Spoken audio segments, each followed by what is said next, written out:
Hello everyone, Ace here, and today I've decided to have yet another look at some video game history, and in the process answer the question, what exactly made Halo 2 great?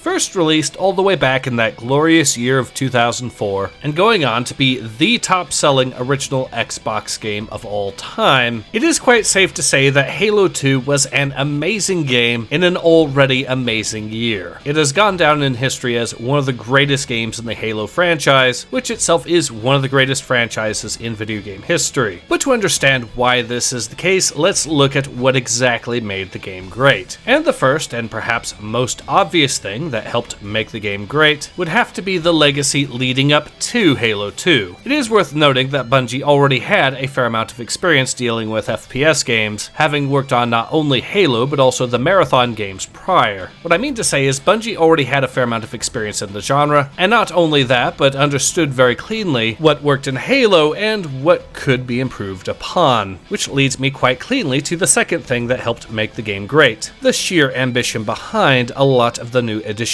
to the gameplay. Because yes, what balance issues that were in the original Halo could have been addressed by simple balance changes, Bungie took a very different route. And rather than these just being simple balance changes, Bungie could, and most certainly did, decide to take the bolder route of adding in entirely new mechanics, which not only addressed potential balance problems seen in the first Halo game, but also greatly expanded upon the player's options. Case in point, the ability to hijack vehicles was a pretty cool feature that, while done in sandbox games, was fairly new in the FPS genre itself, while also giving players a means to counter said vehicles. Speaking of which, another new feature that Halo 2 introduced into the franchise was weak spot areas that players could target to very quickly destroy enemy vehicles, such as, for example, the fuel cell located on the side of Ghosts. But if there is any new feature that stood out and deserves its own recognition in Halo 2, it would have to be the dual-wielding mechanics. Now granted, dual-wielding was not a new feature in FPS games. In fact, dual-wielding was already a mechanic in the aforementioned Marathon games developed by Bungie. What made Halo 2 stand out, however, was the ability to swap out different types of weapons in the dual-wielding system, such as holding a plasma pistol in one hand and a magnum pistol in the other, allowing the player to charge up the plasma pistol and then immediately follow it up with a headshot from the magnum pistol. And yes, while the magnum pistol was greatly nerfed in Halo 2, it was still legitimately effective if utilized in this specific role. However, I believe I'm underselling